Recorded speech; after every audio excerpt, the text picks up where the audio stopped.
أشهد أن لا إله إلا الله.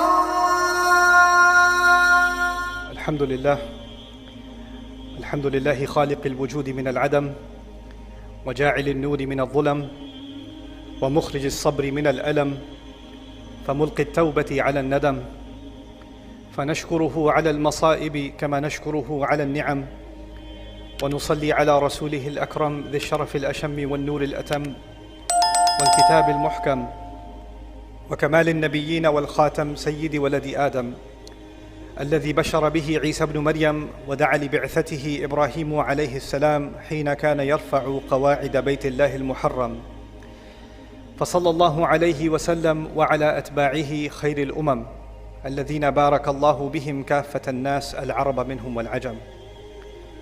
فالحمد لله الذي لم يتخذ ولدا ولم يكن له شريك في الملك ولم يكن له ولي من الذل وكبره تكبيرا. والحمد لله الذي أنزل على عبده الكتاب ولم يجعل له عوجا. والحمد لله الذي نحمده ونستعينه ونستغفره ونؤمن به ونتوكل عليه ونعوذ بالله من شرور أنفسنا ومن سيئات أعمالنا من يهده الله فلا مضل له ومن يضلله فلا هادي له ونشهد أن لا إله إلا الله وحده لا شريك له ونشهد أن محمدًا عبد الله ورسوله أرسله الله تعالى بالهدى ودين الحق ليظهره على الدين كله وكفى بالله شهيدا. فصلى الله عليه وسلم تسليما كثيرا كثيرا. أما بعد فإن أصدق الحديث كتاب الله وخير الهدي هدي محمد صلى الله عليه وسلم وإن شر الأمور محدثاتها وإن كل محدثة بدعة وكل بدعة ضلالة وكل ضلالة في النار.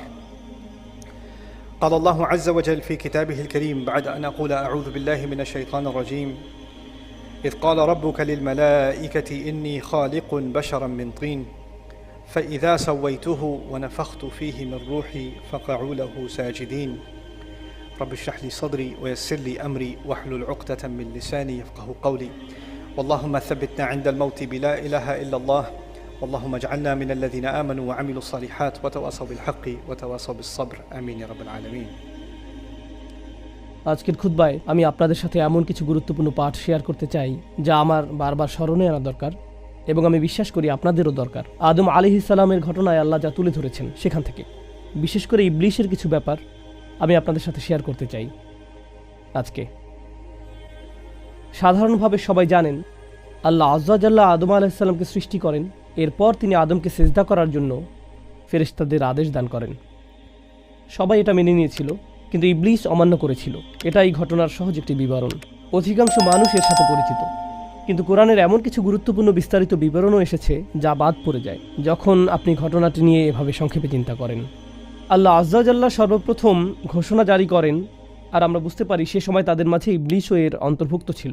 ইন্নী খালিকুম বাশারুম মিন তিন, আমি মানুষ সৃষ্টি করতে যাচ্ছি মাটি থেকে বা কাদা থেকে। আল্লাহ যখন এই ঘোষণা দিচ্ছেন তখন তিনি আদমকে সৃষ্টি করেননি। আদম আলাইহিস সালামকে এখনও সৃষ্টি করা হয়নি, কিন্তু ঘোষণা জারি করা হয়েছে যে আল্লাহ এটা করতে যাচ্ছেন। এটা হলো খালিকুম বাশারুম মিন তিন। এবং এরপর ফা ইজা, আরবিতে ইজা ব্যবহৃত হয় ভবিষ্যতে ঘটতে যাচ্ছে এমন কিছু বোঝাতে। ফা ইজা সাওয়াইতুহু ওয়া নাফাখতু ফীহি মির রূহি, তাকে যখন আমি ভারসাম্যপূর্ণ করে তুলব এবং তার ভিতরে আমার রূহ ফুঁকে দেব। এগুলোর কোনো কিছুই এখনো ঘটেনি, সামনে ঘটতে যাচ্ছে। এরপর তিনি বললেন ফাকাউ লাহু সাজিদিন, তখন তোমরা তার উদ্দেশ্যে সিজদাবনত হয়ে যাও। অনেক বছর আগে একজন প্রখ্যাত আলেমের সাথে আমার লাম নিয়ে আলোচনা হয়েছিল। আমি অবাক হয়েছি যে কয়েক মাস আগে তিনি আমার কথার সাথে একমত হয়েছেন। এটা নিয়ে একটু পরে কথা বলবো, কিন্তু সবার আগে আমি চাই আপনারা এই আলোচনার প্রথম অংশের প্রতি মনোনিবেশ করুন। আল্লাহ বর্ণনা করছেন তিনি আমাদের পিতাকে সৃষ্টি করতে যাচ্ছেন এবং আমাদের সৃষ্টি করার জন্য যে প্রক্রিয়া অবলম্বন করতে যাচ্ছেন তার বর্ণনাও তিনি দিয়েছেন। তিনি বলেছেন সবার আগে আমি তাকে তিন থেকে তৈরি করব। এই পৃথিবীতে আমরাই একমাত্র সৃষ্টি নই যাদের তিন থেকে সৃষ্টি করা হয়েছে। বস্তুত সকল প্রাণীকুল অথবা যত ধরনের প্রজাতি এই পৃথিবীতে বর্তমান আছে তার সবই তিন থেকে সৃষ্টি করা হয়েছে। আমাদের এবং এই গ্রহে অবশিষ্ট অন্য সকল জীবের মাঝে এটা একটা কমন উপাদান। সমগ্র প্রাণী জগৎ, সকল পোকামাকড় সবাই তিন থেকে এসেছে। আচ্ছা, বুঝলাম, কিন্তু আল্লাহ এখন যাকে সৃষ্টি করতে যাচ্ছেন তার মাঝে অতিরিক্ত কিছু ব্যাপারও আছে আমাদের পিতার মাঝে এবং এর সাথে আমাদের মাঝেও। এই সৃষ্টিটি 3 ছাড়াও আরও কিছু, তার মাঝে পাশবিক দিকের অস্তিত্ব ছাড়াও আরও কিছু আছে। প্রসঙ্গত আমাদের এবং পশুদের মাঝে কমন কিছু ব্যাপার রয়েছে। পশু খাদ্য সন্ধান করে এবং আশ্রয় খোঁজে, আমরাও খাদ্য কেনার জন্য মুদি দোকানে যাই, আমরা রেস্টুরেন্টে যাই খাদ্যের সন্ধানে, আমরা আশ্রয় খুঁজি। মূলত এই 2টি প্রধান কারণেই আমরা পড়ালেখা শিখি, চাকরি খুঁজি বা ব্যবসা শুরু করি। দিন শেষে এগুলোর মূল প্রেরণা হলো খাদ্য এবং বাসস্থান। ফ্রিজে খাবার আছে তো? যে বাড়িতে বাস করছেন তা বসবাস করার জায়গা হিসেবে ঠিক আছে তো? বিদ্যুৎ বিল পরিশোধ করতে পারছি তো? কলে পানি আছে তো? আমি যা বলতে চাচ্ছি, খাদ্য সংগ্রহ এবং বাসস্থান নির্মাণের ক্ষেত্রে আমরা অন্যান্য প্রাণী জগতের চেয়ে অনেক বেশি দক্ষ। কিন্তু দিন শেষে এগুলো একই ধরনের মৌলিক কাজ। তারাও জন্মদান করে, তাদেরও বাচ্চা কাচ্চা আছে, তাদের প্রজাতিও জন্মান্তরে চলতে থাকে, মানব জাতিও একই কাজ করে। তো এ অর্থে জীবন চালিয়ে যাওয়ার দৃষ্টিতে আমরা আসলে প্রাণী জগৎ থেকে অতটা আলাদা কিছু নই। এবং অন্য আরও প্রজাতি যা করে, আমরা বাড়ি নির্মাণ করি, পাখি বাসা বানায়। আমরা রিজিকের সন্ধানে বাড়ি থেকে বেরিয়ে পড়ি, পাখিও তার রিজিকের সন্ধানে বাসা থেকে বেরিয়ে পড়ে।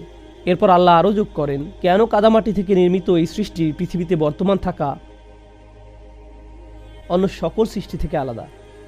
ফাইযা সাওয়াইতুহু, যখন আমি তাকে সুষম করে তৈরি করব বা ভারসাম্যপূর্ণ করব, মানে কোনো কারুশিল্পকে নিখুঁত করা, ভারসাম্যপূর্ণ করা। উদাহরণস্বরূপ কেউ যদি লোহা বা কোনো ধাতু গলিয়ে জোড়া লাগায়, সে তখন নিশ্চিত করতে চায় যেন উভয় অংশ একেবারে সমানভাবে জোড়া লাগে। তার কাছে জোড়াটাকে নিখুঁতভাবে সমান করার বিভিন্ন যন্ত্র থাকে, একে বলে তাসওয়িয়াত। তো আল্লাহ বলছেন এক ধরনের ভারসাম্য এবং পারফেকশন এই সৃষ্টির মাঝে যোগ করা হবে, যা অন্য সৃষ্টির মাঝে নেই। এক সেন্সে বলতে গেলে অন্য অনেক সৃষ্টির মাঝে আমাদের চেয়েও বেশি ভারসাম্য রয়েছে। বানর এক হাত ব্যবহার করেই ঝুলে থাকতে পারে, তাদের খুব ভালো ব্যালেন্স রয়েছে। পাখিরা স্বতঃস্ফূর্তভাবে বিভিন্ন ভঙ্গিতে উঠতে পারে। তো এখানে আমাদের 2 পায়ে দাঁড়ানোর সামর্থ্যের চেয়েও বেশি কিছু নিয়ে কথা বলা হচ্ছে। আল্লাহ এখানে বলছেন মানবজাতির পরস্পর সাংঘর্ষিক বিষয়ের মাঝে ভারসাম্য রক্ষা করার সামর্থ্য থাকবে। উদাহরণস্বরূপ ব্যক্তিগত প্রয়োজন এবং পারিবারিক প্রয়োজনের মাঝে ভারসাম্য রক্ষা করার সামর্থ্য থাকবে তাদের। তারা ব্যক্তিগত দায় দায়িত্ব এবং সামাজিক দায় দায়িত্বের মাঝে ভারসাম্য রক্ষা করতে পারবে। তারা তাদের অধিকার এবং দায়িত্বের মাঝে ভারসাম্য রক্ষা করতে পারবে। আমাদের সমগ্র জীবনটাই হবে আসলে ভারসাম্যের সমষ্টি। বর্তমানে $মাল্টি-মিলিয়ন এমন সব প্রতিষ্ঠান রয়েছে যেখানে ভারসাম্য শিক্ষা দেওয়া হয়। সফল মানুষেরা, সফল ব্যবসায়ীরা, বড় বড় কর্পোরেশনের কর্মকর্তারা চাকরি জীবনের মাঝে ভারসাম্য রক্ষা করা শিখতে এসব সেমিনারে যোগ দেয়, তাই না? ব্যালেন্স অর্জন করতে। আল্লাহ বলছেন এই মানুষের এমনভাবে জীবনযাপন করার সামর্থ্য থাকবে যে জীবন হবে সব দিক থেকে সমান, ভারসাম্যপূর্ণ। আল্লাহ বর্ণনা করছেন ভারসাম্য রক্ষা করার এই গুণটি মানুষের অন্যতম একটি মহৎ গুণ হবে, যা তাকে বিস্ময়কর করে তুলবে। তাহলে প্রথমত তিনি মানুষকে অন্য সব প্রাণীর মতো করে সৃষ্টি করেছেন, তারপরে এই মানুষের সবকিছুর মাঝে ভারসাম্য রক্ষা করার চমকপ্রদ এক গুণ থাকবে। এই সব কিছুর উপরে ওয়ানাফাখতু ফীহি মির রূহি। প্রসঙ্গত আরও সামনে এগিয়ে যাওয়ার পূর্বে ভারসাম্য নিয়ে আরেকটি কথা বলতে চাই। ভারসাম্য হলো আমাদের আবেগ, অনুভূতি এবং চিন্তা শক্তির মাঝে। এর মানে কি? চলুন একটি ব্যাখ্যা করি। ক্ষুধার্ত কুকুর সামনে কোনো খাবার দেখলে এর প্রতি ঝাঁপিয়ে পড়ে এবং কামড় বসিয়ে দেয়। সে ফলাফল নিয়ে চিন্তাভাবনা করে না। এখানে আছে শুধু অন্তরের ইচ্ছা, আর কিছু না। কিন্তু মানুষ লোভনীয় কিছু একটার দিকে তাকিয়ে বলতে পারে, না এটা অবৈধ, না ওইটা হারাম, না এটা করা যাবে না। তার বিবেক বুদ্ধির কর্মতৎপর হয়ে ওঠে। সে ফলাফলের কথা ভেবে থেমে যেতে পারে, ইতিমধ্যে দেরি করে ফেলেছেন, এখন আবার রাস্তায় লাল বাতি। এমন সময়ও ভারসাম্য রক্ষা করার সামর্থ্য আপনার আছে। তাড়াতাড়ি অফিসে যাওয়ার আগ্রহ যেমন আছে, ঠিক তেমনি আইন মেনে চলার বুঝও আপনার আছে। আমরা আমাদের চিন্তা এবং আবেগের মাঝে ভারসাম্য রক্ষা করে চলতে পারি, অন্য সৃষ্টির মতো নয় যারা কোনো একটা আবেগ জাগ্রত হলেই তা পূর্ণ করার জন্য ঝাঁপিয়ে পড়ে, প্রতিক্রিয়া দেখায়। কিন্তু আমরা ফলাফল নিয়ে ভাবতে পারি, দীর্ঘমেয়াদী চিন্তা করতে পারি, আমরা নিজেদের থামিয়ে দিতে পারি, ভারসাম্য রক্ষা করে চলতে পারি। কোরআনে আমাদের বুদ্ধির নামও ঠিক এভাবে এসেছে, আল হিজর, আন-নুহা। আমাদের বুদ্ধির বর্ণনা দিতে এই শব্দগুলো ব্যবহার করা হয়েছে। হিজর মানে শিলা, পাথর, কারণ পাথর সামনে এগিয়ে যাওয়ার ক্ষেত্রে বাধা তৈরি করে। আর নুহা মানে প্রতিনিষেধ, কারণ আমাদের বুদ্ধি আমাদেরকে বোকার মতো কিছু করতে বাধা দান করে, এটি প্রতিবন্ধকতা সৃষ্টি করে।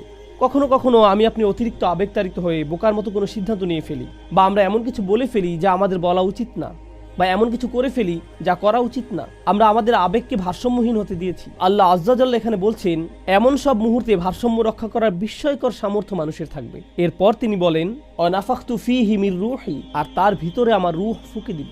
অর্থাৎ রূহ যা আল্লাহ বিশেষভাবে ডিজাইন করেছেন এই মানুষের জন্য, বিশেষ আধ্যাত্মিক সম্পর্ক, বিশেষ জিনিস যা এই মানুষকে অনন্য উপায়ে মানুষকে আল্লাহর সাথে সম্পর্কযুক্ত করবে। অসাধারণ শক্তিশালী উপায়ে। আর এই জিনিসটাই মানুষের ভেতরে থাকবে। তো এই রূহ মানুষের ভেতরে থাকবে, অন্যান্য প্রজাতি বা প্রাণীর মতো নয়। বিশেষ ধরনের এক আধ্যাত্মিক আলো মানুষের ভিতরে থাকবে। সুতরাং মানুষকে সৃষ্টি করা হয়েছে তিনটি জিনিসের সমন্বয়ে। তাকে মাটি থেকে তৈরি করা হয়েছে, তাকে ভারসাম্য সহ তৈরি করা হয়েছে এবং তাকে রূহ দিয়ে সৃষ্টি করা হয়েছে। তিনটি উপাদান আল্লাহ বর্ণনা করেছেন এই আয়াতে। আর তিনি ফেরেশতাদের এগুলো জানিয়ে দিয়েছেন যে এই তিনটি অংশ মানুষকে বিস্ময়কর করে তুলবে। ফাকউ লাহু সাজিদিন, তখন তোমরা সিজদাবনত হয়ে যাও। আল কোরআনে যদি সিজদার উল্লেখ নিয়ে অধ্যয়ন করেন, সমগ্র কোরআনে যদি অনুসন্ধান চালান যে কোথায় আল্লাহ সিজদা নিয়ে কথা বলেছেন, সিজদা নিয়ে কথা বলেছেন তখন যখন বিস্ময়কর কিছু ঘটে, যখন কোনো মিরাকল ঘটে, যখন জাদুকরেরা দেখলো যে মূসা আলাইহিস সালামের লাঠি সাপে পরিণত হয়ে গেল এবং খেয়ে ফেললো। মা ইয়াফিকুন, তারা যা কিছু বানিয়েছিল তার সব কিছু তারা নিজেদের আর থামিয়ে রাখতে পারেনি, তারা সিজদায় অবনত হয়ে গেল। যখন খ্রিস্টানরা রাসূল সাল্লাল্লাহু আলাইহি সাল্লামের সাথে সাক্ষাৎ করতে এলো, তারা কোরআনের তিলাওয়াত শুনলো। তারা আয়ুনুহুম তাফিদু মিনাদ দামঈ, তুমি দেখবে তাদের চোখ অশ্রুতে ভেসে যাচ্ছে। ইয়াখিরুনা লিল আযকানি সুজদা, তখন তারা সিজদায় লুটিয়ে পড়ে, কারণ তারা কোরআনের অলৌকিকতায় এতটাই অভিভূত হয়ে পড়েছিল। রাসূল সাল্লাল্লাহু আলাইহি সাল্লামের সিরাতে একটি ঘটনা আছে, কাফিররা শুনছিল, তারা কোরআনে বিশ্বাস করে না, তবুও তারা শুনছিল। আনজারতুকুম সাইকাতান মিসলা সাইকাতি আদিন ওয়া সামুদ, যখন আয়াত অবতীর্ণ হলো, আমি তোমাদের বজ্রপাতে ধ্বংস হওয়ার সতর্ক করছি, আদ সামুদ জাতির নিকট আসা বজ্রপাতের ন্যায়। তারা নিজেদের থামিয়ে রাখতে পারেনি, তারা সিজদায় লুটিয়ে পড়ে। কোরআন বারবার বর্ণনা করছে যখন বিহবল কিছু ঘটে, যখন অবিশ্বাস্য কিছু ঘটে যা আল্লাহ ঘটান আর যা কেবল আল্লাহর পক্ষেই ঘটানো সম্ভব, তখন মানুষ আল্লাহর শক্তিমত্তাকে এতটাই উপলব্ধি করে যে তাদের উভয় হাঁটু ভাঁজ হয়ে যায়, অহংকার ধূলিসাৎ হয়ে যায়। আর এই কপাল যা আমাদের অহমিকা বহন করে মাটিতে লুটিয়ে পড়ে। ঐতিহাসিকভাবে সকল সংস্কৃতিতে এই কপাল হলো দাম্ভিকতার জায়গা। এজন্য রাজারা কপালে মুকুট পরেন, কবজিতে না। এখনকার সময় অবশ্য মানুষ উচ্চ স্ট্যাটাসের চিহ্ন হিসেবে হাতে দামি ঘড়ি পরে, কিন্তু ঐতিহাসিকভাবে সকল সংস্কৃতিতে অহংকার প্রকাশের স্থান কোনটি? কপাল। যা কপালে পরা হয়, পাগড়ি কপালে পরা হয়, মুকুট কপালে পরা হয়, এর মাধ্যমে আপনার পদমর্যাদা প্রকাশ পায়। আজকের দুনিয়াতেও এমন কিছু দেশ আছে যেখানে নির্দিষ্ট ধরনের পাগড়ি আছে যেটা শুধু স্থানীয়দের জন্য নির্ধারিত। আপনি যদি পরেন ঝামেলায় পড়ে যাবেন। আপনি অন্য রঙেরটা পরতে পারবেন, কিন্তু তাদের রঙেরটা পরতে পারবেন না, এটা তাদের রং। এই কপাল আমাদের গৌরব প্রকাশের স্থান, আমাদের সামাজিক পদমর্যাদা প্রদর্শনের স্থান। এই সমস্ত কিছু মাটি হয়ে যায় যখন আপনি আল্লাহর ক্ষমতা উপলব্ধি করতে পারেন, তখন সাথে সাথে সিজদায় লুটিয়ে পড়েন। কোরআন এই ব্যাপারটাই বারবার তুলে ধরেছে। আল্লাহ এখানে সমস্ত ফেরেশতাদের নিকট দাবি জানাচ্ছেন। ফেরেশতাদের একটা ব্যাপার মনে রাখা গুরুত্বপূর্ণ, ফেরেশতারা যে শুধু দৃশ্যমান বাস্তবতা দেখতে পায় তাই নয়, তারা তো অদৃশ্য জগতের এক সৃষ্টি, যা আমাদের নিকট অদৃশ্য, যেমন আল্লাহর আরশ। আমাদের নিকট যা অদৃশ্য যেমন জিন জাতি, আমাদের নিকট যা অদৃশ্য যেমন মহাবিশ্বের গোপন বিষয়, এর অনেক কিছুই ফেরেশতারা দেখতে পান। তারা আকাশগুলোর ভিতর দিয়ে ভ্রমণ করেন। তো আমরা হয়তো একটি পর্বত দেখে চমৎকৃত হয়ে যাই, বা সমুদ্র দেখে, বা ঝর্ণা দেখে দৃশ্যমান জগৎ আমাদের অভিভূত করে ফেলে। কেউ যখন মহাবিশ্ব নিয়ে অধ্যয়ন করে আর ইলেকট্রন মাইক্রোস্কোপ দিয়ে দেখে, তারা দৃশ্যমান মহাবিশ্বের বিশালতা দেখে হতভম্ব হয়ে যায়। ভাবতে পারেন, দৃশ্যমান মহাবিশ্বের সাথে সাথে যারা অদৃশ্য জগৎ দেখছেন, আল্লাহ যা করেন তা দেখে কতটা অভিভূত তারা। উপরন্তু তারা আল্লাহর সাথে যোগাযোগ করতে পারেন। আল্লাহ সরাসরি ফেরেশতাদের সাথে কথা বলেন, তাদের আল্লাহর সাথে উভয় দিক থেকে যোগাযোগ আছে। আর আল্লাহ তাদেরকে বলছেন, এই সৃষ্টিটি এতই বিস্ময়কর যে সুবিশাল মহাবিশ্ব তিনি সৃষ্টি করেছেন, যত কিছু তিনি রেখেছেন, এই অত্যাশ্চর্য দৃশ্যমান এবং অদৃশ্য কাউন, তিনি বলছেন এই সব কিছুর মাঝে এই একটি সৃষ্টি এতই শক্তিশালী যে তোমাদের প্রত্যেকেরই বিস্ময় অভিভূত হয়ে যাওয়া উচিত তিনি যেভাবে আদমকে সৃষ্টি করেছেন তা দেখে, যে তোমরা সিজদায় লুটিয়ে পড়ো। তোমাদের হতভম্ব হয়ে যাওয়া উচিত আল্লাহর এই অত্যাশ্চর্য সৃষ্টি দেখে, হতভম্ব হয়ে যাওয়া উচিত। এবং এর ফলে আল্লাহর সকল ফেরেশতা ফাসাজাদাল মালাইকাতু কুল্লুহুম আজমাউন, তাদের সবাই একসাথে সিজদায় লুটিয়ে পড়ল। ব্যাপারটা হলো, যখন মূসা আলাইহিস সালামের লাঠি দিয়ে মিরাকল ঘটল, তখন কয়েকজন জাদুকর সিজদায় লুটিয়ে গেল। যখন কিছু মানুষ কোরআন শুনল, কিছু অবিশ্বাসী সিজদায় পড়ে গেল, বা কিছু খ্রিস্টান সিজদায় পড়ে গেল। আপনি কিছু মানুষের সিজদায় পড়ে যাওয়ার উল্লেখ পাবেন, কিন্তু এই ঘটনায় আপনি পাচ্ছেন আল্লাহ যত ফেরেশতা সৃষ্টি করেছেন সকলকে সিজদায় পড়ে যাওয়ার আদেশ দেওয়া হয়। কি বিশাল এক মিরাকল, কি বিস্ময়কর এক ব্যাপার ছিল আদম আলাইহিস সালামের সৃষ্টি। কতটা শক্তিশালী এই সৃষ্টি, যদি এটা নিয়ে গভীরভাবে ভেবে দেখেন। আবার বলছি, আদম আলাইহিস সালামকে এখনো সৃষ্টি করা হয়নি, এটা ছিল শুধু ঘোষণা। কেন তোমরা এতটা অবাক হয়ে পড়বে? কেন তোমরা এতটা বিস্ময়াভিভূত হয়ে পড়বে? কোন কারণে এই সিজদা? কেন তারা তাদের চেহারা নত করে দিবে? ঠিক এই তিনটা জিনিসের কারণে। ইন্নী খালিকুম বাশারুম মিন তিন ফাইযা সাওয়াইতুহু ওয়া নাফাখতু ফীহি মির রূহ। এরপর এসেছে ফা, এটি হলো ফা সাবাবিয়া, অর্থাৎ সেই জন্য বা সেই অনুসারে সিজদায় পড়ে যাওয়া। ফা এখানে সাবাবিয়া হতে পারে। এই মতে তোমরা তার সামনে সিজদায় পড়ে যাও। এখন এই ঘোষণাটি জারি করা হলো। আমরা জানি ইবলিশও ঘোষণাটি শুনল। সে যদি এই ঘোষণা শুনে থাকে, সেও জানে আদমকে সৃষ্টি করা হয়েছে তিনটি জিনিসের সমন্বয়ে। আমি বারবার তিনটি জিনিসের কথা উল্লেখ করছি, কারণ যেন এটা আপনাদের মাথায় একেবারে বদ্ধমূল হয়ে যায়। তিনটি জিনিস, তিনটি জিনিস, তিনটি জিনিস। আর আমরা জানি আল্লাহ আমাদের বলছেন, যখন সে সিজদা করতে অস্বীকৃতি জানালো, সে আল্লাহর দিকে ফিরে এভাবে বলেনি, খলাকতানি মিন নারিন ওয়া খলাকতাহু মিন তিনিন ওয়া সাওয়াইতাহু ওয়া নাফাখতা ফীহি মির রূহিকা। সে এটা বলেনি। সে শুধু বলেছিল, আপনি আমাকে আগুন থেকে সৃষ্টি করেছেন, তাকে কাদা থেকে সৃষ্টি করেছেন। এটা শুধু তিনটা বিষয়ের একটা মাত্র। আরও দুইটি জিনিস তো বাকি আছে। সে বাকি দুইটা সম্পর্কেও সে জানতো। সে তাসবিয়াহ তথা মানুষের ভারসাম্য সম্পর্কে জানতো। সে মানুষের ভেতরে ফুঁকে দেওয়া রূহ সম্পর্কেও জানতো। কিন্তু ইবলিস আল্লাহর নিকট অভিযোগ করার সময় এমনভাবে অভিযোগ করলো যেন বাকি দুইটা সম্পর্কে সে অজ্ঞ। কিন্তু সে জানে, তার পূর্ণ জ্ঞান ছিল। এই গুরুত্বপূর্ণ বিষয়টা আমি এই সংক্ষিপ্ত খুতবায় তুলে ধরতে চাই। তো আদম আলাইহিস সালামের ঘটনায় শত শত শিক্ষা রয়েছে, কিন্তু আশা করছি আমি এই একটি শিক্ষা ব্যাখ্যা করার ক্ষেত্রে কিছুটা ন্যায় বিচার করতে পারবো। আমি চাই এই শিক্ষাটা আপনারা আজ নিয়ে যাবেন। আর তা হলো, বাকি দুইটি বিষয় অস্বীকার করার কারণ হলো, সে যদি অবশিষ্ট দুইটি বিষয় স্বীকার করে নেয়, তাহলে তাকে স্বীকার করতে হবে মানুষ আসলে আল্লাহর এক বিস্ময়কর সৃষ্টি।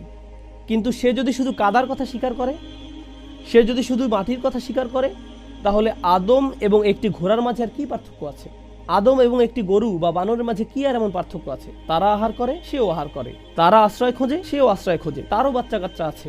সে শুধু একজন আরো উন্নত এক প্রাণী, এটাই সব। সে দুই পায়ে দাঁড়াতে পারে, তো কি হয়েছে? এটা আর বড় কিছু নয়। সে শুধু আরো বিকশিত এক প্রজাতি। তার মাঝে অতিরিক্ত আর কিছু নেই। তার মাঝে বৃহত্তর অস্তিত্বের কিছু নেই। অতএব ইবলিশ ইচ্ছা করেই আমাদের অস্তিত্বের দুইটি গুরুত্বপূর্ণ উপাদানকে অস্বীকার করে। তিনটার মধ্যে দুইটাকে সে জেনে শুনে অস্বীকার করে। সে যদি এই দুইটা স্বীকার করে নেয়, তাহলে আল্লাহর এই বিস্ময়কর সৃষ্টির শ্রেষ্ঠত্ব তাকে স্বীকার করে নিতে হবে। এখন সে মানব জাতিকে ঘৃণা করে। আমাদেরকে এই পদমর্যাদা দেওয়ার কারণে সে আল্লাহকে দোষারোপ করে। সে শপথ করে যে শুধু আদম আলাইহিস সালামকেই সে ব্যর্থ দেখতে চায় না। কারণ যদি তুমি আদমকে ঘৃণা করো আর আদমকে তুমি জান্নাত থেকে বিতাড়িত করতে পেরেছো, তখন তো তার এমন হওয়ার কথা, যাক আমি এখন ভালো ফিল করছি, আমার এখন ভালো লাগছে। কিন্তু না, সে ফোন দিয়ে আটলো, এখন আমি আদমের সন্তানদের ধরবো, আমি তার পরিবারকে ধরবো, এরপর পরবর্তী প্রজন্মগুলোকে। সে এভাবে বারবার মানব জাতিকে ধ্বংস করতে লাগলো। তবুও তার অন্তরে প্রতিশোধের আগুন একটুও কমেনি। প্রতিশোধ নেওয়ার পরেও তার সন্তুষ্টি আসেনি, বা ধ্বংস করার পরেও তার অন্তর শান্ত হয়নি। তো এখন ব্যাপারটা হলো, কিভাবে সে মানব জাতিকে ধ্বংস করে? সে আমাদের ধ্বংস করতে অনেক কিছু করে। তার কর্মপদ্ধতির মাঝে অন্যতম একটি হলো, এখন আমি আমার খুতবার মূল বিষয়বস্তু নিয়ে কথা বলতে যাচ্ছি।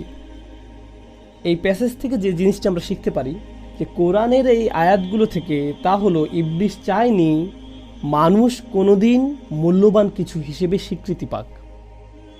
তার সবচেয়ে বড় সফলতা, তার সবচেয়ে মহান সফলতাগুলোর একটি হলো, সে যদি আমাদের বোঝাতে সক্ষম হয় আসলেই আমাদের কোনো দাম নেই, স্বমূল্য তথা নিজেকে দাম দেয়া, মানুষ হিসেবে নিজেকে সম্মান দেয়া আজকের দুনিয়ার অন্যতম একটি বড় সংকট। সমাজবিজ্ঞানের জগৎ, মনোবিজ্ঞানের জগৎ এবং সমগ্র দুনিয়ার পরিবারগুলো আজ এমন মানুষদের নিয়ে মহা সংকটে আছে, যারা নিজের মাঝে কোনো মূল্য খুঁজে পায় না। আসলেই আমাদের কোনো দাম নেই।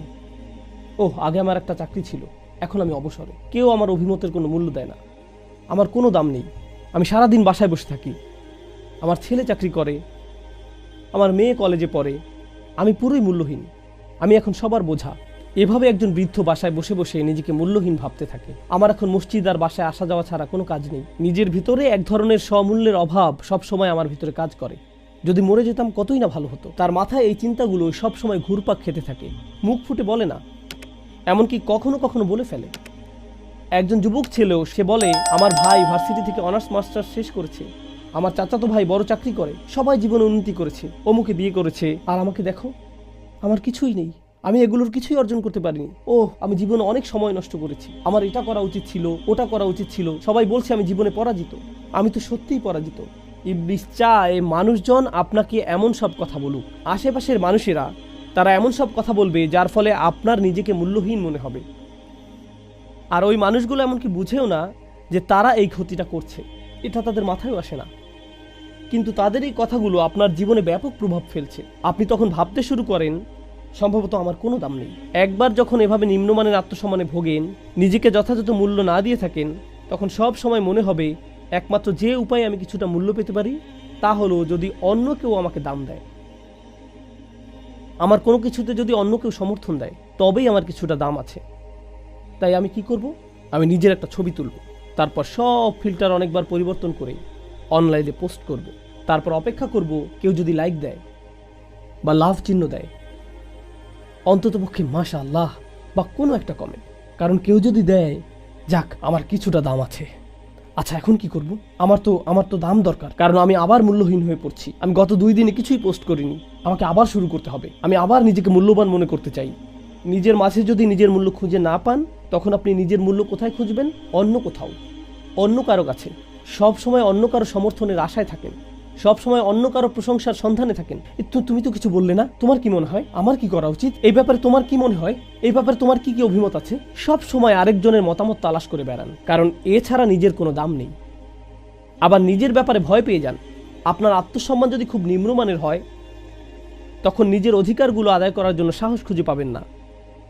মানুষ আপনার সাথে অন্যায় এবং অপমানমূলক আচরণ করলেও মনে মনে ভাববেন, আমি তো এমন আচরণেরই যোগ্য, আমি তো এমনিতেই আবর্জনা, এর চেয়ে খারাপ আচরণ পাওয়ার যোগ্য আমি। আরও খারাপ ব্যাপার হলো, ইবলিস আপনার আশেপাশের মানুষদের কাছে এসে বলবে, তাকে অমুক কথাটা বলো, আমি একটা কুকুরের সাথেও এর চেয়ে উত্তম আচরণ করি, কিন্তু তুমি তো এর থেকেও মন্দ আচরণ পাওয়ার যোগ্য, তাই আমার এতটুকু আচরণেও তোমার খুশি হওয়া উচিত, তোমার নিজেকে ভাগ্যবান মনে করা উচিত। বারবার এমন কথা শুনতে থাকলে কি হয়? আপনিও এগুলো মেনে নিতে শুরু করেন, কারণ মানুষ শুরুতে কিছু একটা প্রত্যাখ্যান করলেও যথেষ্ট সময় ধরে এগুলো শুনতে থাকলে এক সময় এর দ্বারা প্রভাবিত হতে শুরু করেন। আপনি তখন নিজেকে ওইভাবে দেখতে শুরু করেন। আপনি তখন শুধু অন্যদের প্রতি নয়, নিজের প্রতিও এক ধরনের ঘৃণা জন্মাতে শুরু করেন। নিজের প্রতি রাগ সবসময় এমনভাবে প্রকাশ পায়, আমার মতামতের কোনো দাম নেই, সবার মতের দাম আছে, আমার কথার কোনো মূল্য নেই, সবার কথার মূল্য আছে, আমার উপস্থিতি একটা বোঝা স্বরূপ, আমার কাউকে কিছু দেওয়ার নেই। নিজেকে নিয়ে যদি এভাবে ভাবতে শুরু করেন, তাহলে এটা আপনার উপর শয়তানের বিশাল এক বিজয়। কারণ শয়তান তখন বলে, আমি তো ঠিক এটাই বলেছিলাম সব সময়, মানুষ শুধুই কাদামাটি, তাকে দেখো কোথায় তার ভারসাম্য, কোথায় তার রূহ। আর আল্লাহ কি করলেন? আমি আর আপনি এই পৃথিবীতে আসার আগেই আমাদের পিতাকে যা দেয়া হয়েছিল, তার সন্তান হিসেবে আমাদেরকেও সেগুলো দেয়া হয়েছে। 3টি জিনিস: মাটি থেকে আমাদের শরীর, তাসবিয়া তথা ভারসাম্য, এবং আমাদের রূহ। আল্লাহ তার সকল সৃষ্টির উপর আমাদের সম্মানিত করেছেন। সকল সৃষ্টি আমাদেরকে আল্লাহর একটি মিরাকল হিসেবে দেখে, সকল সৃষ্টি আমাদেরকে আল্লাহর একটি মিরাকল হিসেবে দেখে। সকল ফেরেশতাদের সিজদা পাওয়ার যোগ্য। আল্লাহর এক সম্মানজনক সৃষ্টি, আল্লাহর এক আশ্চর্যজনক সৃষ্টি। তো এখন মহাবিশ্বের ফেরেশতারা আপনাকে দেখে মুগ্ধ, কিন্তু আপনি নিজের মাঝে মুগ্ধ কিছুর অস্তিত্ব খুঁজে পান না, নিজেকে আপনার মূল্যহীন মনে হয়। আল্লাহ কোরআনে বলছেন, ওয়ালাকাদ কাররামনা বানি আদম, আর আমি তো আদম সন্তানদের সম্মানিত করেছি, আমি তো আদম সন্তানকে মর্যাদা দান করেছি। জানেন এই আয়াতটি আমাকে কি শিক্ষা দিচ্ছে? অন্য কারো কাছে আমাকে নিজের মূল্য খুঁজতে হবে না, কাজটি আমি ভালোভাবে সম্পাদন করেছি কিনা সেটা আমাকে চেক করে দেখতে হবে। তরকারিটা ভালোভাবে রান্না করেছি তো? এই শিক্ষাটিকে কিভাবে নেবেন না জানেন? আমার কারো অভিমতের এখন আর কোনো দরকার নেই।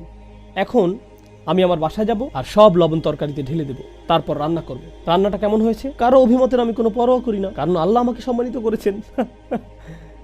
আমি এটা বলছি না, আমি কোনোভাবেই এই শিক্ষাটা দিচ্ছি না। আমাদের অবশ্যই পরস্পরের কাছ থেকে সংশোধন দরকার। প্রসঙ্গত, যখন নিজেকে মূল্যবান মনে করবেন, তখন সমালোচিত হলে অপমানিত বোধ করবেন না। যখন সত্যিকার অর্থে নিজেকে সম্মান দিতে শিখবেন, তখন উপলব্ধি করবেন যে কেউ যদি আমার সমালোচনা করে বলে, এই যে ভাই আপনি এটা ভুল বলছেন, আপনার অমুক ব্যাপারটা আরও ভালো হওয়া দরকার, অথবা ওইটা আরও ভালো হতে পারত, তখন তারা আসলে আমার উপকার করছে। আমার কাছে মনে হচ্ছে না যে আমি অপমানিত হয়েছি। কারণ আমার যদি খুব নিম্নমানের আত্মসম্মান থাকে, তখন সমালোচনাকে মনে হয় আমাকে যেন আরও নিচে নামিয়ে দেওয়া হলো। কিন্তু আপন অন্তরে যদি নিজের দাম থাকে, তখন এমন অনুভূতি আর তৈরি হয় না। তখন সংশোধন এবং সমালোচনাকে আপনি সুযোগ হিসেবে দেখবেন, আরও উত্তম হওয়ার একটা সুযোগ। এটাকে তখন আর অপমান মনে হবে না। এটা হলো সমীকরণের একটা দিক। আমরা নিজেদের মূল্য প্রদান করি, কিন্তু ইবলিশের কাছে আরও কৌশল আছে। খুতবার শুরুতে আমি ভারসাম্য নিয়ে কথা বলেছি। আল্লাহ আমাদের যে জিনিসগুলো দিয়েছেন তার মধ্যে একটি হলো ভারসাম্য। কিন্তু বর্তমান বিশ্বে অধিকাংশ মানুষ এখন আর বইয়ের মাধ্যমে নিজেদের শিক্ষিত করে তুলতে আগ্রহী নয়, বই পাঠে বা অধ্যয়নে মনোযোগী নয়। প্রকৃতপক্ষে ভিডিও একটা যদি 30 সেকেন্ডের বেশি হয়, পরেরটা দেখে, সামনে আগাও। জানেন তারা কি বলে? আমি অনেক গবেষণা করেছিলাম। না, তুমি গবেষণা করছো না, তুমি টিকটক চালাচ্ছ। এর নাম গবেষণা নয়। আমি মনোবিজ্ঞান নিয়ে প্রচুর গবেষণা করেছিলাম। না, তুমি করনি। 3 মিনিটের ইউটিউব ভিডিও দেখার নাম গবেষণা না। তুমি কিছুই অধ্যয়ন করনি। কিন্তু আমরা এখন কয়েক সেকেন্ডের শব্দ শোনায় অভ্যস্ত হয়ে গেছি। তাড়াতাড়ি দ্রুত কিছু শিখতে চাই, ফলে কোনো কিছুর বৈধতাও তাড়াতাড়ি চাই। দ্রুত কিছু শিখতে চাই, কোনো কিছুর বৈধতাও তাড়াতাড়ি চাই। এই সমস্ত সোশ্যাল মিডিয়ার পরিবেশে এখন যা হয়, যে একটি বিষয় বারবার চোখের সামনে এসে পড়ে, আত্মানুরাগ, নিজের দাম, আত্মসম্মান, যা নিয়ে আমি এখন কথা বলছি। কিন্তু এই ব্যাপারটা নিয়ে আপনি বাড়াবাড়ি করতে পারেন। তুমি অসাধারণ, তুমিই সেরা, নিজেকে বিশ্বাস করো, তুমি তুমি নাফসুক নাফসুক। আপনিও তখন আমি নিজে, এভাবে নিজেকে নিয়ে আচ্ছন্ন হয়ে পড়ে থাকতে পারেন। কিছু কিছু পিতামাতারা বাচ্চাদের এমন বানিয়ে ফেলেন, তুমিই সেরা, তুমিই শ্রেষ্ঠ, সব সময় তুমিই হলে রাজকন্যা। 4 বছরের ছোট মেয়েকে বলে, তুমি আমার রাজকন্যা, অন্য সবাই অসুন্দর, তুমিই সেরা সুন্দরী। এরপর এই ছোট বাচ্চাটা একটা দৈত্যে পরিণত হয়। স্কুলে গিয়ে বলে, শোনো সবাই, রাজকন্যা চলে এসেছে, সবাই আমার আংটিতে চুমু দাও। এভাবে সে নিজের সম্পর্কে অযথা উচ্চ ধারণা গড়ে তোলে। আমাদের মূল্য, আমাদের দাম আল্লাহর সামনে এমন কিছু যা আমাদের বিনয়ী করা উচিত।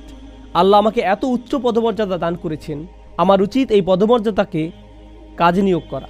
আপনাদের নিকট একটি উপমা উপস্থাপন করছি। কল্পনা করুন, নিজের উপর কোনো আস্থা ছিল না আপনার, আপনাকে অতটা যোগ্য মনে করেননি, কিন্তু তবু একটা চাকরির জন্য আবেদন করলেন। এমনিতেই আবেদন করলেন, মনে মনে বলছেন, আমি নিশ্চিত ওরা আমাকে নিবে না। কিন্তু ওদের কাছ থেকে একটা কল এলো, ওরা আপনাকে নির্বাহী পদে নিয়োগ দিতে চায়, অনেক উপরের পদে। আপনি তো নিজের সম্পর্কে জানেন, আমি এই চাকরির জন্য মোটেই যোগ্য না। কিন্তু যাই হোক, ওই পদে আপনার নিয়োগ হয়ে গেল। আমি চাই আপনারা এটা নিয়ে চিন্তা করুন। আমি নিজেও চিন্তা করতে চাই। আমার মাথায় তখন কোন চিন্তাগুলো ঘুরপাক খাচ্ছে? আমি কি ভাবছি? হ্যাঁ, বস এসে গেছে, সবাই সাবধান হও, ওইটা আমার চেয়ার। নাকি ভাবছেন, আমাকে এত বড় এক পদ দেওয়া হলো, নিজের ভালো চাইলেই তাদের প্রত্যাশা অনুযায়ী আমার কাজ করা উচিত, ব্যাপারগুলো দ্রুত বুঝে নেওয়া উচিত, নিজেকে দ্রুত খাপ খাইয়ে নেওয়া উচিত। যে দায়িত্ব আমাকে দেওয়া হয়েছে, একে সম্মান জানানো উচিত, যেন আমি নিজের যোগ্যতা তাদের দেখাতে পারি। অতএব প্রথমে আপনাকে পদমর্যাদা দেওয়া হয়েছে, এমনকি নিজের যোগ্যতার প্রমাণ দেওয়ার আগেই বিশুদ্ধ দৃষ্টিভঙ্গি হবে, আমাকে তাদের প্রত্যাশা অনুযায়ী কাজ করতে হবে। ভালো লাগুক বা না লাগুক, আমার জন্য উত্তম হবে কাজে নেমে পড়া। বুঝতে পারছেন? এর উল্টোটা হবে, নিজের যোগ্যতার প্রমাণ না দিয়েই কেউ যদি পদটি পেয়ে যায়, এরপর বলে, এখন কি আর কিছু করতে হবে? আমি তো পদটা ইতিমধ্যে পেয়েই গেছি। এখন আমি এমন সবার দিকে নিচু দৃষ্টিতে তাকাতে পারি যারা এই পদ পায়নি। ওরা যেমন বলে, আসলটা বানানোর আগ পর্যন্ত নকলটা দিয়ে চালাও। এটা তো আর এভাবে কাজ করে না। এটা মূলত দাম্ভিকতা সুলভ আচরণ। তো একদিকে আমরা নিজেদের মূল্য প্রদান করি, আল্লাহ আমাদের যে সম্ভাবনা দান করেছেন, আমাদের মূলত সেই সম্ভাবনাকে মূল্য দেওয়ার কথা। চেষ্টা সাধনা চালানোর যে সামর্থ্য আল্লাহ আমাদের দান করেছেন, মূলত তাকে আমাদের মূল্য দেওয়ার কথা, পার্থিব উপায় উপকরণ নয়। উপায় উপকরণ তো আল্লাহ যে কাউকে দিতে পারেন, আর এই জিনিসগুলো আসবে যাবে। একমাত্র যে ব্যাপারটার মূল্য আল্লাহর কাছে আছে এবং আমাদের কাছে থাকা উচিত, তা হলো আমাদের প্রচেষ্টাগুলো। ওয়া আল্লাইসা লিল ইনসানি ইল্লা মা সাআ। শেষ বিচারের দিন মানুষের কাছে মূল্যবান কিছুই থাকবে না, শুধু তাদের প্রচেষ্টাগুলো ছাড়া। একমাত্র এটাই। এজন্য ভারসাম্য স্থাপন করতে হবে আত্মবিশ্বাস এবং বিনম্রতার মাঝে। কারণ নিজেকে অতিরিক্ত মূল্যবান মনে করলে তা দাম্ভিকতায় পরিণত হতে পারে, আর অতিরিক্ত বিনম্র হলে ভাবতে শুরু করবেন, আমি কেউ না, কিছুই না। আপনাদের এমন একটি উদাহরণ দিচ্ছি, যেটা আমি ইসলামী পরিমণ্ডলে দেখেছি। অনেক বছর আগে আমি একটি ভার্সিটিতে গিয়েছিলাম। সেখানে প্রায় কোনো মুসলমান ছিল না। 5-6 জন মুসলিম যুবক ছাত্র উপস্থিত হলো। ধরুন 100 মাইলের মধ্যে কোনো মসজিদ ছিল না। এজন্য তাদের নিজেদেরকে জুমার নামাজের আয়োজন করতে হয়েছিল। এই 5 জন তরুণকে, তাদের মাঝে একজন ছিল হাফেজে কোরআন। স্পষ্টত তার উপরে দায়িত্ব এসে পড়লো প্রস্তুতি নেওয়ার, কিছু শেখার, যেন খুতবা দিতে পারে এবং নামাজের ইমামতি করার। কিন্তু সে করবে না, সে রাজি হলো না। জিজ্ঞেস করা হলো, কেন তুমি খুতবা দিতে চাও না? ভাই আমি কিছুই জানি না, আমি শুধু একজন ফকির। আমি জানি আল্লাহর সামনে আমি খুবই মূল্যহীন। আমি কিভাবে মিম্বারে দাঁড়াবো যেভাবে রাসূলুল্লাহ সাল্লাল্লাহু আলাইহি ওয়াসাল্লাম দাঁড়াতেন, কারণ আমি জানি আমি এমনকি ওলামাদের পায়ের ধুলোর সমানও নই। এভাবে সে বিনম্রতা নিয়ে বিশাল এক বক্তব্য দেওয়া শুরু করলো। কিভাবে না না না, আমি কিছুই না, আমার দাম নেই, আমি একটা অপদার্থ। আমি বললাম, আমি জানি তুমি একটা অপদার্থ, কিন্তু তবুও ব্যাপারটা হলো তুমি যদি এটা না করো, এই ছেলে ইংরেজিতে নামাজের ইমামতি শুরু করবে। সে হাত তুলে বলবে গড ইজ গ্রেট, এরপর সে এইভাবে পড়াবে। তাই তোমাকে এগিয়ে আসতে হবে ভাই। তুমি এমন একটা পরিস্থিতিতে পড়ে গেছো, এর সাথে অহংকারের কোনো সম্পর্ক নেই। তুমি আত্মবিশ্বাসের প্রয়োজন আর অহংকারের মাঝে একটা তালগোল পাকিয়ে ফেলেছো। এখন আত্মবিশ্বাস প্রদর্শনের সময়, কিন্তু অতিরিক্ত আত্মবিশ্বাস আবার সমস্যা তৈরি করবে। মনে করুন সে খুতবা দেওয়া শুরু করলো, আর কেউ এসে বলল ভাই এ সপ্তাহে একজন আলেম খুতবা দিবেন। সে তখন উনি কেন আমার স্থান দখল করে নিচ্ছেন? আমি খুতবা দিতে ভালোবাসি, ওনাকে কেন আমার জায়গা দিতে হবে? তাকে কি শনিবারে খুতবা দিতে বলতে পারো না? আমি জানি না বিকল্প আছে কিনা, কারণ আমি প্রধান স্টেজে থাকতে থাকতে অভ্যস্ত হয়ে গেছি। এটা হলো অহংকার। অতএব একদিকে আছে আত্মবিশ্বাস, অন্যদিকে আছে বিনম্রতা। এই দুটোর মাঝে ভারসাম্য প্রতিষ্ঠিত হতে হবে। আল্লাহ আজ্জা জাল্লাহ ঠিক এটাই বর্ণনা করেছেন যে মানুষের বিস্ময়কর গুণগুলোর মাঝে এটা হবে অন্যতম। আল্লাহ আমাদের ভেতর এটা স্থাপন করে দিয়েছেন। একদিকে আছে আধ্যাত্মিক জগৎ, অন্যদিকে আছে বস্তুগত জগৎ। একদিকে আছে আত্মবিশ্বাস, অন্যদিকে আছে বিনম্রতা। উভয়ের মাঝে আছে তাসবিয়া। সব সময় এক প্রান্তে আল্লাহ উল্লেখ করছেন কাদামাটির কথা, আর অন্য প্রান্তে রূহের কথা। দুইটি বিপরীতমুখী বৈশিষ্ট্য। আর ঠিক মাঝখানে তিনি ভারসাম্যের কথা উল্লেখ করছেন। ফাইদা সাওয়াইতুহু নাফাখতু ফীহি মির রূহ। সুবহানাল্লাহ। আমাদের সমগ্র জীবন তো এই ভারসাম্য খুঁজে পাওয়ার সংগ্রামে ব্যয়িত হওয়ার কথা। সত্যিকারের মূল্য আমাদের নিজেদের ভিতরে, যেন আমরা অন্য মানুষের মাঝে এটা খুঁজে না ফিরি, বস্তুগত জিনিসের মাঝে খুঁজে না ফিরি, সোশ্যাল মিডিয়ার পোস্টের মাঝে খুঁজে না ফিরি, বা এঙ্গেজমেন্ট বা ফলোয়ারের মাঝে। আমরা নিজের মূল্য নিজের পরিধেয় বস্ত্রের মাঝে না খুঁজি। আমরা যেন মূল্য খুঁজি আমরা আল্লাহ আজ্জা ওয়া জাল্লাহকে কি কি দিতে পারি তার মাঝে। আপনি যদি একজন বৃদ্ধ মানুষ হয়ে থাকেন বা অবসরপ্রাপ্ত হয়ে থাকেন, আর আপনার মনে হয় পৃথিবীকে দেওয়ার মতো আপনার কিছুই নেই, এভাবে চিন্তা করা বন্ধ করুন। আমাদের প্রত্যেকে এই দুনিয়া থেকে বিদায় নেওয়ার দিন পর্যন্ত একজন শিক্ষার্থী। এমন কোনো বয়স নেই যে বয়সে ধর্মীয় শিক্ষা অর্জন বন্ধ করতে হবে। আপনি যত বেশি শিখবেন তত বেশি নিজেকে সমৃদ্ধ করবেন, আর নিজে যত বেশি সমৃদ্ধ হবেন প্রকৃতগতভাবে আপনার চারপাশের দুনিয়াও এতে বেশি সমৃদ্ধশালী হয়ে উঠবে। আরও বেশি প্রজ্ঞা আপনি পৃথিবীকে দিতে পারবেন। এক ব্যক্তি, শেষ এই বিষয়টাই আজ আপনাদের সাথে শেয়ার করব। আমার পরিচিত এক ভদ্রলোক সম্প্রতি মারা গেছেন, এক বয়স্ক লোক, যিনি বহু বছর পূর্বে চাকরি থেকে অবসর নিয়েছেন। এরপর নিজের ঘরেই থাকতেন সবসময়। তিনি তার সমগ্র দিন অধ্যয়ন এবং জ্ঞান অর্জনে, অধ্যাবসায় এবং শেখার কাজে ব্যয় করতেন। যখন তিনি পরপারে চলে গেলেন, তার সন্তানেরা, তার তো আর চাকরি ছিল না। যদি ওনার দিকে দুনিয়াবী দৃষ্টিতে তাকান, উনি ছিলেন পরিবারের জন্য অর্থনৈতিক বোঝা স্বরূপ। তাকে নিয়ে আমরা কি করব, কে তার যত্ন নিবে?